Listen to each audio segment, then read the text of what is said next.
I like to draw on past experiences and base characters off of people that I know. It's not.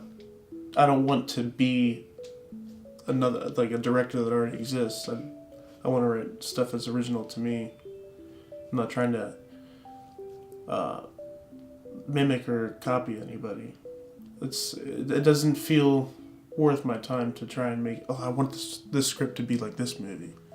I want it to be like this moment in my life that I'm trying to recapture, and maybe exaggerate a bit, maybe change some of the details to make it more interesting of a story. But like I said, you write what you know, and I feel like at this point I've had enough life experience to draw on a lot of different things. I feel like I've been in close contact with a lot of different people from different, like going from working at Frito-Lay in like a warehouse environment with people who, some people didn't graduate high school, to now I work in a law firm with like these big wig attorneys who make more money than I could even fathom. And then everything in between there too. I've had so many different weird jobs. I work at this comedy club where stuff's a little more lax. You can kind of get away with saying some stuff to other coworkers, where if I said something to like a secretary's attorney, like just making a weird joke, it would just be like, this is really uncomfortable and unprofessional of you type deal. So yeah, you're never too old to be a writer. And the more life experiences you get, the more stuff you have to write about. So I find comfort in that like no matter what, I'll still be writing.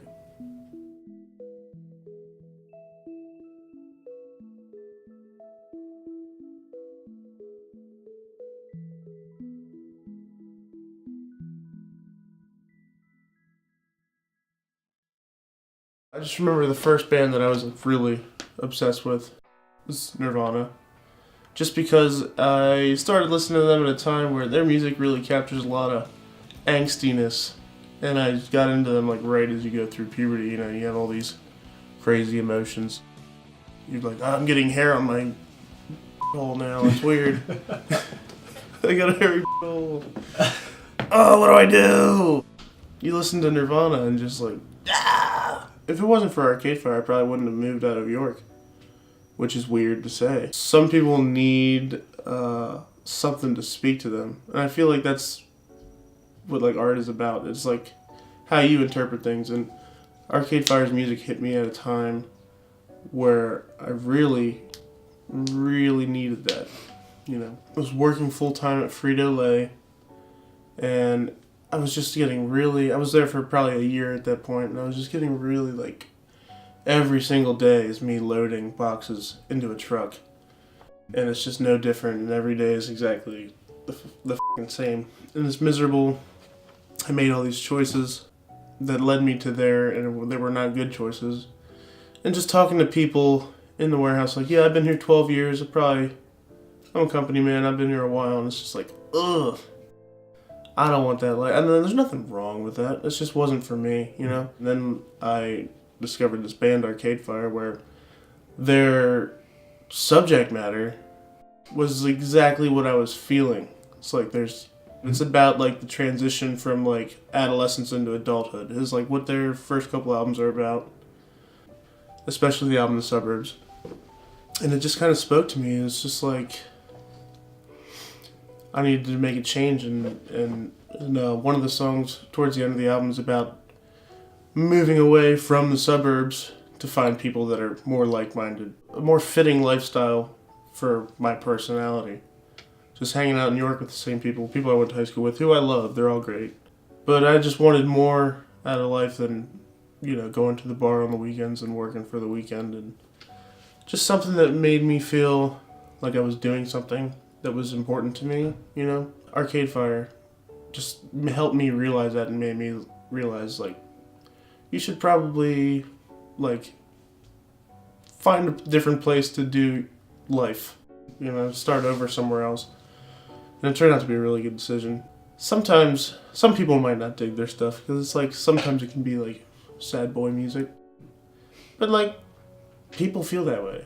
Yeah. And to capture that kind of emotion in music is just as nice as Pharrell being happy with his weird bucket hat, you know?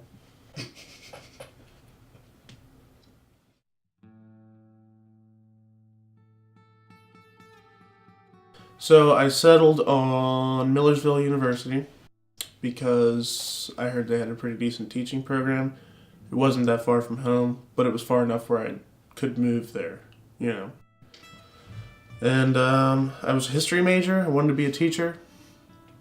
But a bunch of things happened in a very short amount of time that prevented me from being a teacher. One of those things was experimenting with a lot of different substances, is the word that I'll choose to say. And I ended up getting like 2 underages in the span of a week, just not caring about anything. I went to school to be a teacher, and I was like, yeah, I'm going to be a teacher. I'll just like hang out here for 4 years and then I'll be a teacher. That's like what I thought, I think. It's not how it happened. I was there for maybe a couple months, stopped going to class. Parents found out, and I was done. And then I didn't really change my behavior when I moved back to York from Millersville.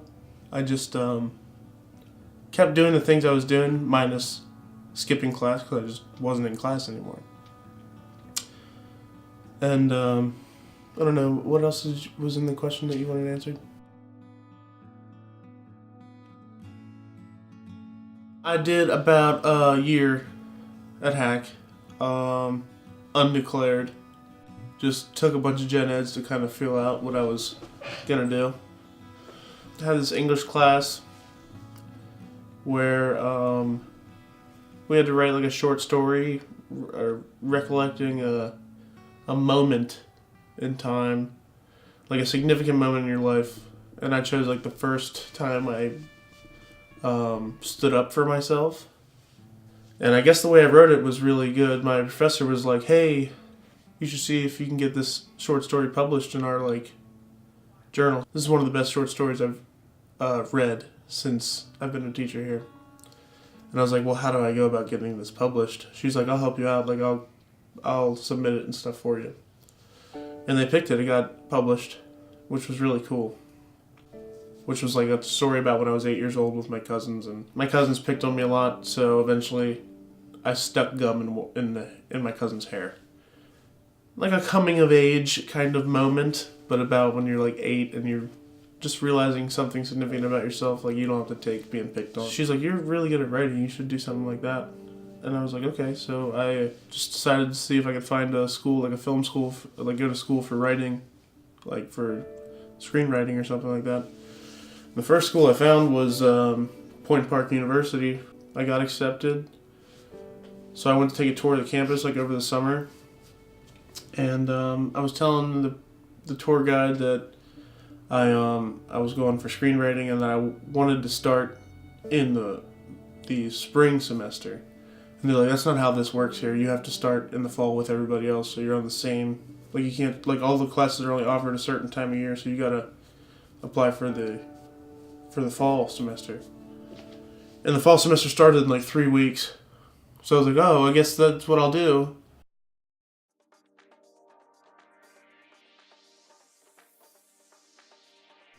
My mindset had changed over the years because of all the stuff that I'd been through. And it was kind of hard to relate to other students at first. It was just like there was a little bit of a divide, and maybe it's because I thought of myself as more mature than them. Maybe I wasn't. But I don't know. It was hard for me to. I'm like the old dude, you know. And then I also worked at the movie theater here in Pittsburgh. That was really fun. Once again, though, it was like a lot of high school kids that I worked with. But I liked it. I got to see free movies. It was a nice deal. I thought it was cool, you know. It's a pretty small school in the middle of downtown Pittsburgh. Just like seeing all the stuff we were privy to, like camera equipment, editing suites where you go in and lock yourself in an editing studio and do stuff like that. And just like the professors there had all done stuff professionally in the world of film and writing, and it was really fun. All my classes I really enjoyed just being there learning. Because I went to school for something I was interested in rather than like, oh, I'll go to school for marketing or business, or sorry if any of you watching this made mistakes, but we all make mistakes. The people that I moved in with from Point Park, they were in my Production 1 class. And I wanted to be around more people who were doing what I was doing, like in similar majors as me. Both of them were cinema production majors, and then they were in my production class, and I was like, I'll live with these dudes. Graduation was a weird moment because I was 26 by the time I graduated. I'd been here for 3 years. I've done a lot. I've written 2 feature-length scripts. I wrote a spec script for an episode of Game of Thrones that doesn't exist. It just like fell between 2 existing episodes, just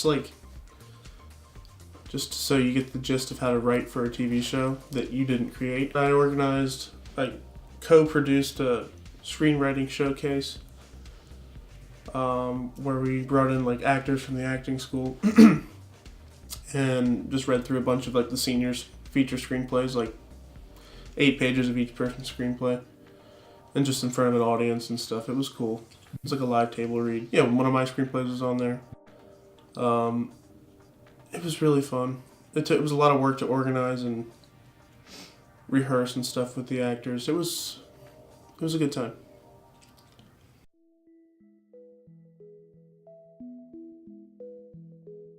I like it. I liked Pittsburgh. It was a lot better than York. No offense, people that love York, but there's a lot more to do here. There's a lot more like-minded people to me. People that are into the same kind of stuff. People that are creative and weird. I mean, everybody's weird, but some people just have a hard time externalizing their weirdness. But you should, because that's what makes you different, unique from other people. And I find that when I express my weirdness, people appreciate it. Because it's not like offensive weird. It's just like I'm goofy. Like, don't take things too seriously. Right now I'm just kind of planning on, once my lease is up here, moving on to bigger and better things. In the meanwhile, just keep up writing, keep sharp with the screenplays, and just see where it goes. I don't know, I wish I had a better plan. No, that's good. I wish I had a better plan. It's like, it's the same thing over again. I feel like life is going to be that way, though. Like, you reach this point that you're working towards, and then you're like, oh, well, what next? You know? I feel like, I don't know, where do you see yourself in 5 years kind of question is just like, I don't know, because 5 years ago, I didn't see myself being here.